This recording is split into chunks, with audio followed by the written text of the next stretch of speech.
뉴욕 경찰의 과잉 대응으로 시민이 사망하면서 공권력 남용 파장이 커지고 있습니다. 지난 금요일 한인 직능단체장들을 중심으로 한 재외동포청 추진위원회가 발족됐습니다. 시민권을 받으려다 오히려 추방을 당하는 사례가 늘고 있습니다. 뉴욕시 비닐봉투 유료화가 올해에는 시행될 것으로 보입니다. 폐암은 담배 회사 책임이라는 징벌적 손해배상 판결이 나와 주목됩니다. 이상은 이 시각 주요 뉴스입니다. 여러분 안녕하십니까? KBN 뉴스입니다. 뉴욕 경찰이 길거리에서 낱개 담배를 판매하는 시민을 체포하는 과정에서 공권력을 사용해 시민이 숨지는 사고가 발생했습니다. 뉴욕 경찰을 향한 인권단체와 시민단체 등 뉴욕 시민들의 비난이 연일 본물을 이루고 있습니다. 주성훈 기자가 보도합니다. 지난 17일 오후 뉴욕 스테이튼 아일랜드 길거리에서 낱개 담배를 팔고 있던 올해 43살의 흑인 남성 에릭 가너에게 경찰관들이 다가와 검문을 하면서 사건은 시작합니다. 가너는 담배를 팔지 않았다며 자신은 잘못이 없다고 항의했고 잠시 후 한 경찰관이 가너의 뒤에서 목덜미를 부어잡고 조르기 시작했고 가너는 땅바닥으로 넘어졌습니다. 가너는 숨이 막혀 숨을 쉴 수가 없다고 수차례 외쳤지만 경찰관들은 끝까지 그를 놓아두지 않고 수갑을 채우고 체포했습니다. 의식을 잃고 쓰러진 가너는 이후 병원 응급실로 옮겨졌으나 이미 숨진 상태였습니다. 가너가 목이 졸리며 체포되는 과정은 지나가던 행인이 모두 동영상으로 찍어 언론사로 보내졌으며 이후 인권단체와 시민단체 등 뉴욕 시민들은 뉴욕 경찰에 과잉 진압이 한 사람의 시민을 숨지게 했다며 연일 항의 시위를 벌이고 있습니다. 이후 공개된 또 다른 동영상엔 쓰러진 가너를 경찰이 응급 소생술을 실시하지 않은 채 호주머니만 뒤지는 장면이 잡혀 시민들의 분노는 극에 달하고 있습니다. 저명한 병리학자인 시릴 웨츠는 데일리 뉴스를 통해 경찰이 빠른 소생술을 실시했다면 가너는 목숨을 건질 수 있었다고 말해 분노한 시민들의 기름을 들이부었습니다. 파문이 확산되자 뉴욕 경찰은 뒤늦게 가너의 목을 조른 데니엘 펜탈리오 경찰관의 직무를 정지하고 사무직으로 발령했지만 이번엔 경찰 노조가 지나친 처사라고 반발하는 등 좀처럼 사태가 줄어들지 못하고 있습니다. 급기야 빌 더블라지오 뉴욕 시장은 예정된 휴가를 연기한 채 사망한 시민의 유가족에게 위로 전화와 함께 철저한 진상조사를 약속하는 등 이번 사건을 향한 파장은 당분간 계속될 전망입니다. KBN 뉴스 주성훈입니다. 지난 금요일 뉴욕에서는 한인 직능단체장들을 중심으로 재외동포청 추진위원회가 발족됐습니다. 추진위는 해외 동포들의 목소리가 한국 정부에 잘 전달되기 위해서는 동포청 설립이 절실하다는 입장을 밝혔는데요. 금원기 기자의 보도입니다. 14개 직능단체장들로 구성된 재외동포청 설립 추진위원회는 프러싱에 위치한 뉴욕 한인건설협회 사무실에서 발대식을 갖고 공식적인 활동에 들어갔습니다. 추진위는 한국 국무총리실 산하 단독 기관으로서의 재외동포청 설립을 목표로 서명운동을 전개해 나갈 계획입니다. 추진위는 이날 김영진 뉴욕 한인직능단체협의회 의장을 위원장으로 선출했습니다. 김 위원장은 해외 한인들의 목소리를 직접 중앙정부에 전달하기 위해서는 독립기구로서의 재외동포청 설립이 절실하다고 설립 추진 의사를 밝혔습니다. 또 김 위원장은 뉴욕을 시작으로 이제 각 지역들에서도 추진위가 발족될 예정이고 함께 뜻을 모아 재외동포청 설립의 목표를 이루도록 최선을 다할 것이라고 말했습니다. 재외동포들이 집합된 목소리를 일관성 있게 전달하는 데는 재외동포들을 관장하는 독립된 기구가 절실히 요구된다고 생각합니다. 그래서 저희들의 바람은 국무총리실 산하에 독립기구로서의 재외동포청 설립을 요구하는 바입니다. 추진위는 다음 달 6일 방문 예정인 한명숙 전 국무총리 등 한인 정치인들과 간담회를 갖고 동포청 설립에 대한 의지를 전달할 예정입니다. 한편 추진위는 한인 2세들에게 불리하게 작용하고 있는 병역법 개정을 위한 서명운동도 병행해 나갈 계획입니다. KBN 뉴스 금원기입니다. 지난 5월부터 개정된 시민권 신청 양식이 사용되고 있습니다. 최근 정부의 강화된 시민권 심사로 상당수 한인들이 어려움을 토로하고 있는데요. 시민권을 받으려다 오히려 추방을 당하는 사례도 늘고 있습니다. 최근 이민서비스국은 시민권 신청서의 경력 사항을 정밀하게 검토하고 있습니다. 과거 영주권 신청 당시 경력 위조 사실이 적발된 경우 영주권을 박탈하고 추방하는 사례까지 발생하고 있어 각별한 주의가 요구됐습니다.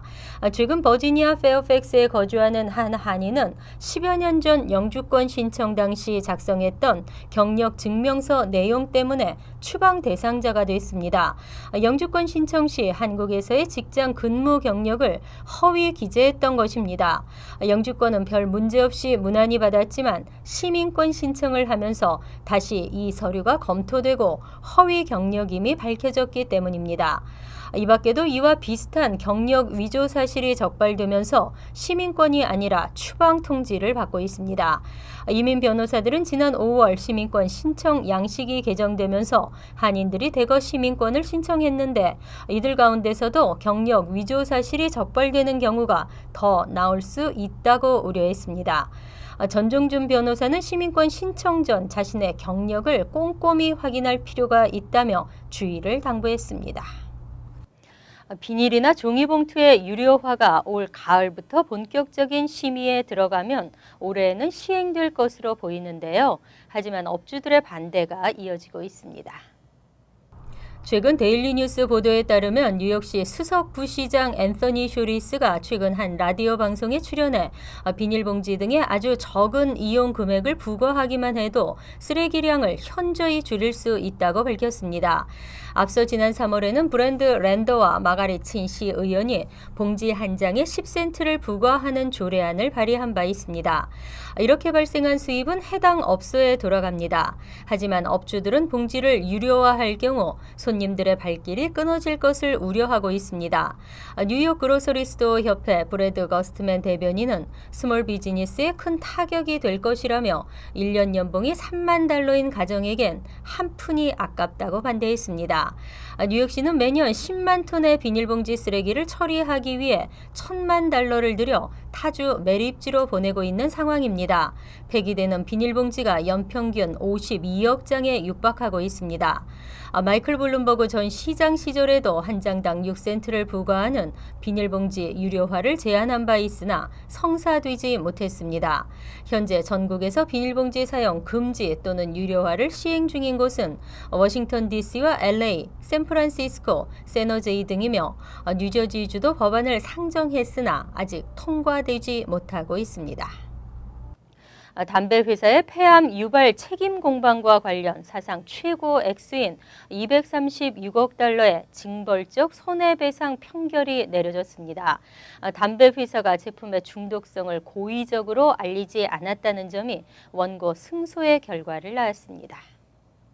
지난 1996년 폐암으로 숨진 남편을 대신해 2008년 RJ 레이놀스 담배 회사를 상대로 소송을 걸었던 신시아 로빈슨이 폐암은 담배 회사 책임이라는 징벌적 손해배상 판결을 얻었습니다. 플로리다주 아스캔비아 카운티 배심원단은 지난 18일 이 여성이 RJ 레이놀스를 상대로 제기한 손해배상 청구 소송에서 원고의 손을 들어줬습니다. 레이놀즈는 윈스톰, 셀럼, 캐멀 등 브랜드의 담배를 제조하는 미국 내 업계 2위 업체입니다. 남편 마이클은 13세 때부터 담배를 피우기 시작 36세로 죽는 날까지 하루 한 갑에서 세 갑의 담배를 피운 것으로 알려졌습니다. 로빈슨 측 변호인은 레이놀즈는 자사 제품에 중독성이 있다는 사실을 알고도 이를 시장에 알리지 않았다는 점을 강조해 판결을 이끌어냈습니다. 징벌적 손해배상은 민사재판에서 가해자의 행위가 악의적이고 반사회적일 경우 실제 손해액보다 훨씬 더 많은 배상금을 부과하는 제도입니다. 배심원단은 이와 별도로 레이놀즈의 $1,680만 달러의 실제 손해액을 배상하라고 판결했습니다. 레이놀즈 측은 이번 판결이 증거와 모순된다며 항소하겠다는 입장을 밝혔습니다. 시청각 교육이 강조되면서 각종 전자기기를 활용하는 교사들이 많습니다. 하지만 이러한 전자기기 사용이 학생들의 집중력을 떨어뜨릴 수 있다는 우려도 제기됐습니다. 올가을 일부 학군에서 시행될 BYOD에 교육계가 집중하고 있습니다. BYOD라 불리는 제도가 교육계의 관심을 끌고 있습니다. 뉴저지주 서섹스 카운티 하이포인트 리저널 고등학교는 올 가을 학기부터 BYOD를 시행키로 결정했습니다. 이 학군의 커리큘럼 테크놀로지 담당 디렉터인 로버트 지위키는 글로벌 시대에 학생들이 필요한 도구를 다룰 줄 알도록 하는 것이 BYOD의 취지라고 설명했습니다. 학교에서 체계적으로 커리큘럼을 만들어 전자기기를 이용하도록 한다면 수업 중 집중력을 잃지 않고도 긍정적인 효과를 기대할 수 있다는 것입니다. 이미 BYOD를 시행하고 있는 뉴저지주 모리스 카운티 웨스트 모리스 저널 고교의 경우 구글 앱을 수업에 활용한 결과 학생들이 교실이라는 제한적 공간을 뛰어넘어 더 생생한 교육적 경험을 할 수 있게 됐다고 평가했습니다. 반면 일부 교사들은 BYOD 시행을 조심스러워하는 입장입니다. 하이포인트 리저널 고교에서 수학을 가르치는 린다 에이브럼스는 학생 개개인이 전자기기를 하나씩 갖고 있다는 것 자체가 집중력을 분산시킬 수 있기 때문에 신중히 접근해야 된다고 말했습니다. 본격적인 여름 휴가철입니다. 하지만 집을 비우고 떠나면서 마음이 불안한데요. 계획성 절도와 싹쓸이 등 빈집 털이범이 지능화되고 대담해지는 만큼 각별히 신경 써야겠습니다. 경찰에 따르면 이달 들어 퀸즈와 뉴저지 버겐 카운티 등 한인 주거 지역 일대 빈집 털이와 차량 내 물품 절도 등 각종 범죄가 끊이지 않고 있습니다. 특히 최근에는 경기 침체에 따른 생계형 절도가 극성을 부리고 있습니다. 최근 뉴저지 레오니아 일대 연쇄 빈집 털이 사건이 발생, 경찰이 용의자 공개 수배에 나섰는가 하면 퀸즈 롱아일랜드 시티 주택가에서도 끊이지 않는 주택 절도 사건으로 경찰이 특별 체포 작전에 들어간 상태입니다. 경찰은 고급차가 주차돼 있거나 고가 장식품 등이 비치된 주민들의 집을 사전 조사에 놓았다가 기회를 노리는 계획성 빈집 털이가 늘고 있다고 지적했습니다. 또한 일부에서는 마치 이사를 하는 것처럼 위장해 빈집에 트럭을 대놓고 싹쓸이하는 절도 행각이 발생하기도 해 문단속은 물론 도난 방지를 위한 방안을 마련하는 것이 필수라고 강조했습니다. 경찰은 빈집털이 예방책으로 집안 잠금장치 점검과 경보장치 설치, 알람이 설치되어 있다는 문구를 입구에 부착할 것, 또 귀중품이나 현금 등을 집안에 보관하지 말 것, 현관문 옆에 위치한 유리창에 창살을 설치할 것 등을 조언했습니다. 여행을 떠날 때 자동차 한 대를 집 앞 드라이브 웨이에 주차하고 친구나 가족들을 통해 주차 위치를 정규적으로 바꿔주는 세밀함도 요구됐습니다. 최근 중남미 출신 나홀로 미리국이 4만 명을 넘어가면서 뉴욕주에도 3천 명이 넘는 미리국 아동들이 도착했습니다. 이 아동들은 추방 재판을 받더라도 추방까지 최소한 1, 2년이 소요되기 때문에 수용시설이 필요합니다. 뉴저지를 필두로 뉴욕시가 이들을 적극 수용하는 모습을 보이자 이에 가세하는 지방자치단체가 늘고 있습니다.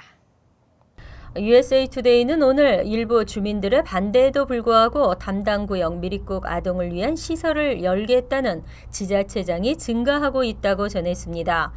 뉴저지주를 필두로 뉴욕, 매사추세츠, 메릴랜드, 위스콘신, 아이오와 등이 미리국 아동을 위한 수용시설 개방을 고려 중입니다. 크리스티 주지사는 CNN과의 인터뷰에서 미리국 아동이 고통받는 것을 원치 않는다고 말했습니다. 스테파니 마이너 시라큐스 시장도 우리는 이민자를 환영하는 오랜 역사를 지녔다며 주민들의 반대에도 뜻을 관철하겠다는 자세를 보였습니다. 이러한 지자체의 움직임은 연방의회와의 갈등으로 불법 이민 대응에 어려움을 겪고 있는 오바마 행정부에게 숨통을 트여줄 전망입니다. 오바마 대통령은 불법 이민과 미리국 방지를 위한 예산 37억 달러 긴급 편성을 의회에 요청했으나 제자리 걸음입니다. 현재 연방정부는 전국적으로 100군데가 넘는 미리국 아동 수용소를 운영하고 있지만 이를 공개하지는 않고 있습니다. 뉴욕주에도 최소한 5곳 이상의 시설이 있는 것으로 파악되고 있는데 최근 연방정부 관계자들은 뉴욕 시설들의 수용 능력을 확대하기 위해 논의 중인 것으로 알려졌습니다. 이상으로 KBN 뉴스를 마칩니다. KBN과 함께 즐거운 저녁 되시기 바랍니다.